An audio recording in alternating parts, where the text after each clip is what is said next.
Hello, everyone, and Merry Christmas Eve. It's Justin, and I am here with a Happy Holidays card using some products from scrapbook.com that I think are just so fun to make all year round. I'm going to be using the Bright Holidays shape dies, the Bright Holiday stamp set, along with the Background Builders 1 stamp set. I've also got the nested vintage labeled dies along with the Happy Holidays word dies with some of my favorite scrapbook.com papers that I'm going to be pulling in as well. Now first, I'm going to be pulling in a couple patterns from the watercolor pattern paper pad. I am going to be using the blue pattern paper. I'm also going to be using the red pattern paper. It's got light pink on the backside. Next, I'm going to be pulling in the darker green pattern paper, which has a lighter green on the reverse side. And then lastly, I'll be using the dark gray pattern paper as well. So I am having them all laid out on my magnetic glass craft mat, and I just love how these colors all work together and how they'll be put together for our final card. I'm also going to pull in some white mixed media paper to help build our sentiment, so I'll pull out a piece of paper from that pad and set it aside with the other colors that we've got ready to go. In my Rose Quartz Misty, I'm going to use the Background Builders 1 stamp set with the scribble handwriting image that we're going to use to stamp a background for our card on the blue watercolor paper. So I am positioning the stamp nicely on top of the paper, and then I will go ahead and close the door of my Misty once I'm satisfied where it's placed. So I'm going to just make sure everything is nice and put into position, and then I'm going to use some Clear Skies Stellar ink by Simon Hurley Create to stamp up the image of the stamp from Background Builders 1. So I'm going to press this down into my blue watercolor paper, and then once I'm satisfied with the impression, I will go ahead and I will shift my panel down so that I can stamp the image once again directly on top of the previous impression. So I've shifted my image down just a little bit. I'm going to repeat. I've got to move my magnet just a little bit, and then I'm going to stamp once again in Clear Skies to sort of continue out that pattern of the scribble handwriting from the Background Builders 1 stamp. So I am going to have to get a little creative because I'm going to end up having to stamp this about 4 times. So I move my paper down to get my third impression, and I'm trying to be very careful to do it nice and evenly so they're all nice and spaced, but I do end up having to go a little off Misty in order to stamp for my 4th impression. And that is okay. You just want to be careful about it that there's no ink on the part of the Misty door that you're touching to the panel of your paper, but I carefully put everything into place so that would not be a concern. Using some Midnight Snack Stellar ink, I'm going to smush it on my magnetic craft mat by scrapbook.com, and then I am going to add a little bit of water to it just to get a little bit of a liquidity to it and pick it up with a clean watercolor brush to splatter on top of my panel. Now, because of the properties of the dye ink, this is going to dry a little bit more subtly than it does initially when it hits the paper, and I do end up putting a little bit more detail later, but I like how this Midnight Snack color works with this paper. I put a piece of mixed media paper into my Misty, and I'm going to use the Bright Celebration stamp set so that I can stamp out the face to our snowman. So I'm going to put the eyes and the mouth into place, and then I'm going to be using some Black Widow Stellar ink to stamp out my face of the snowman. So what I'll just go ahead and do is I will add the ink to the stamp, press it down with my Misty door, and then when I'm satisfied enough with the amount of impressions, I will pick my door back up, clean off the stamp, and put the little carrot nose into place. I'm going to use Guppy Stellar ink for the nose, which is the most perfect orange color that's currently available with the Stellar ink line, and then I will use that to stamp my little carrot nose on my snowman into place. Now, being satisfied with the placement of my stamped face, I'm going to use the circle die from the Bright Holiday shape dies so that I can cut out the face shape of our snowman. I'm going to use some 1/4" mint tape to go ahead and tack down my circle die and process it through my die cutting machine. I'm also going to be die cutting out some various shapes to dress up our snowman as well. So I'm going to die cut out the top hat, which is from the dark gray watercolor paper, and I'll set that aside. I'm going to cut out some holly berries from the green watercolor paper that we had pulled earlier as well.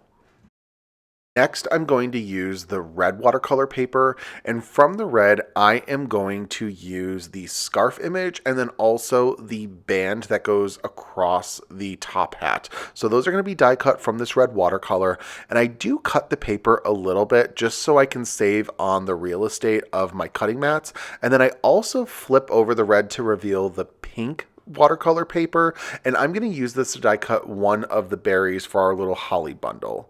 So when I have everything all said and done, I've also die cut the circle frame that's included in the Bright Holiday shape die set.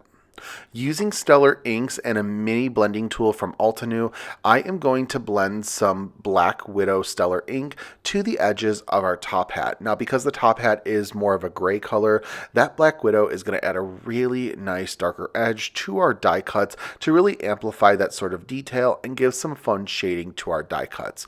Y'all know I love my ink blending, especially on top of some good pattern paper, and this is definitely no exception. I pull in the scarf die cut along with the top hat band die cut, and I'm going to use some Love Bomb Stellar ink to blend the edges of these die cuts to continue with the shading. I just think that the shading is so important on a card like this. These little details mean a lot when you get to the final putting together of all your card. I think these are the small details that really kind of amp up the level of your card, that really gives an extra wow factor when your recipient opens it. So in top of the scarf, I'm also going to blend the edges of the top hat band. I think that it's going to be so fun that the band of the top hat coordinates in color so nicely with the scarf. And then when I'm done ink blending, I can move on to using 4 Stellar ink with my little hollyberry. I'm not going to have too much to ink blend here. That little hollyberry piece is so tiny, but I do think even a little bit of ink blending on those smaller die cuts makes a really big impact with your final card. Using Clear Sky Stellar ink, now do remember this is the same color that we stamped out our sentiment script from the Background Builders one on our background. I'm going to use this to blend the edges of our snowman because I believe that those light blues give your snowy elements a little bit of a frosty glow. And I think that it just gives it a little bit more color than, say, if you were to do it with a gray ink. I go in and I also blend the edges of the circle frame that we die cut. I do this a little bit less intensively than I do the face of the snowman, just because I didn't want to overtake it with the Clear Skies color. With all of our elements ready to go, I can now begin adhering the different elements of our snowman together so that we can get that individual portion done for our card. So using that circle frame die cut, I am going to put it directly on top of our snowman face. I just think it adds a little extra bit of a detailed edge rather than just using the circle die cut alone. I'm going to use some more liquid adhesive to adhere the band to our top hat, and this is going to pull in that red color that we had blended with the Love Bomb Stellar ink and coordinate it really nicely with what we have prepared for the scarf. On the top hat, I am going to take some more liquid adhesive and I'm going to adhere the little pink berry to the holly leaves that we ink blended, and then taking that entire unit, I will adhere it with liquid adhesive to our top hat to give it that little bit of extra flair and detail. Then when I have everything together with the hat, I adhere that with liquid adhesive on top of the head of our snowman. And then I do also use liquid adhesive on the scarf to adhere that to our snowman face. And here you can see what that final element is all going to look like with all of our snowman pieces put together. And then it's time to add a little bit of detail. Using the Wild Berry Luster Brush marker, I am going to add just a little bit of shadow details to the red elements of our snowman image. So I'm going to kind of paint in a little bit of extra shadow areas that pertain to the scarf, and I'm also going to add just a little bit to kind of shape that part of the scarf that goes up from underneath and hangs in front. I just think that this is a really fun way to carry that red color, not have stark black lines as we're so used to when we stamp out different images. And I also love how bold these Luster Brush markers are. I think that they do just a fantastic job. I add a little bit more to our little hollyberry. It does turn it kind of from pink to more of a red, but given that the color of the Luster Brush marker is wild berry, I think that it definitely adds that sort of jolly cheerfulness that that color brings. Next, I use a pine luster brush marker, and I'm just going to add a couple stem details in with our holly leaves. And I think that small little details like this, just getting the little individual pieces of the leaf filled in with a darker green color, do a lot to amp up the detail of our snowman. So I'm just very carefully painting those in with the brush marker, and I really love how these little elements all come together. So with our snowman now all completed, I do set it aside to make sure all of the lustrous gel does go ahead and dry appropriately. And lastly, I am going to take some Pacific luster brush marker. Off camera, I'm going to pick up some off of a piece of scrap paper, and I'm going to splatter it onto our prepared background. And the luster brush marker in the Pacific color dries darker than the midnight snack color that we splattered earlier, so it's just going to add some much wonderful detail. I'm going to pull in the Happy Holidays word dies, and I want to die cut out the sentiment that says Happy Holidays. You are going to notice in a second I do die cut out the wrong words, and I kind of chuckled at myself because I made my own sentiment that wouldn't work. And you're going to see that for my sentiment, I do die cut out Merry Holidays. So off camera, I do end up die cutting the word happy instead of merry, and I can just save the merry die cut for a future project. So using my white mixed media paper and our green watercolor pattern paper, I'm going to off camera die cut out the sentiments so that it says Happy Holidays along with the shadow cut from that watercolor green.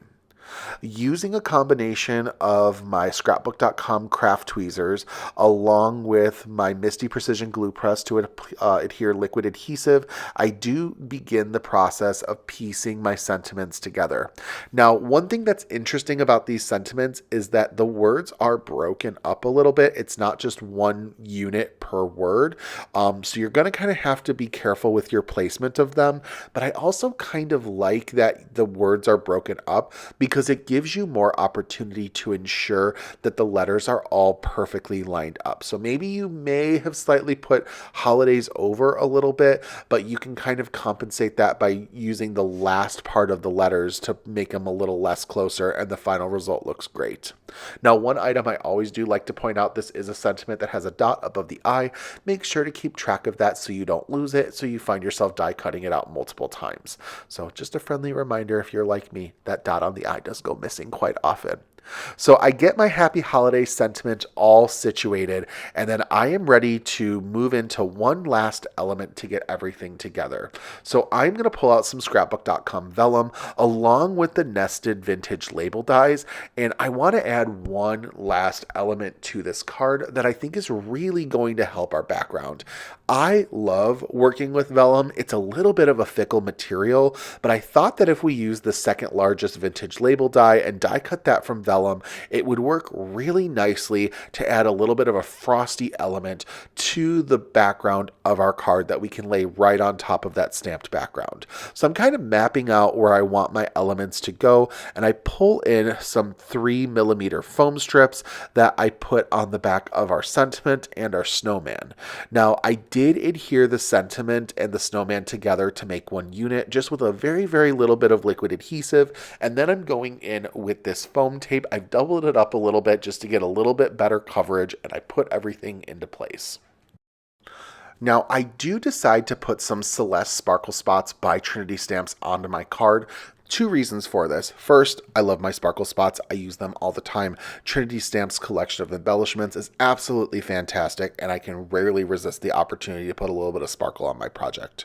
The second is, when you work with vellum, I find it very important to put a couple extra elements on the vellum on the top side of it so that you can also put some liquid adhesive on the back, because vellum works in a way that you can see the adhesive. So I like to put it directly behind the elements that are adhered to it because it masks the liquid spots, which almost looks like a wet spot entirely.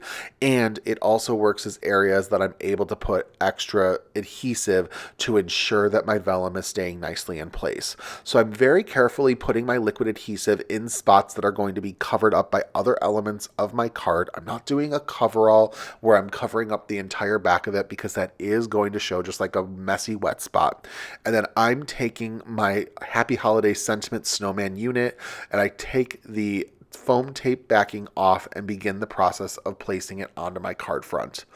With my card front fully ready, I am able to move on to putting liquid adhesive onto the back of my panel and adhering it to a prepared A2 side card base that folds on the left-hand side of the base. I thought a side fold would work really nicely for this holiday card, but I couldn't resist but put a couple bit more of the Celeste Sparkle spots onto our project. So right above the Happy Holiday sentiment on the right side of the card, I just do 2 more little dots of liquid adhesive and I put 2 more sparkle spots of varying sizes on there because why not add a little bit of extra sparkle on areas of your card that could use a little bit more detail.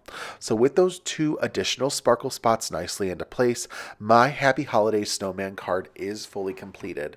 I love how this card turned out. I think it's perfect for the holidays. I love that it has a winter color scheme and not necessarily directed towards one specific holiday. And I hope this sparks a little bit of inspiration for cards you can make all season long. Thank you so very much for stopping by my YouTube channel today for some crafty holiday inspiration. I hope you and your loved ones have a fantastic holiday, and I look forward to crafting with you in the new year. Thank you so much, everyone. Goodbye.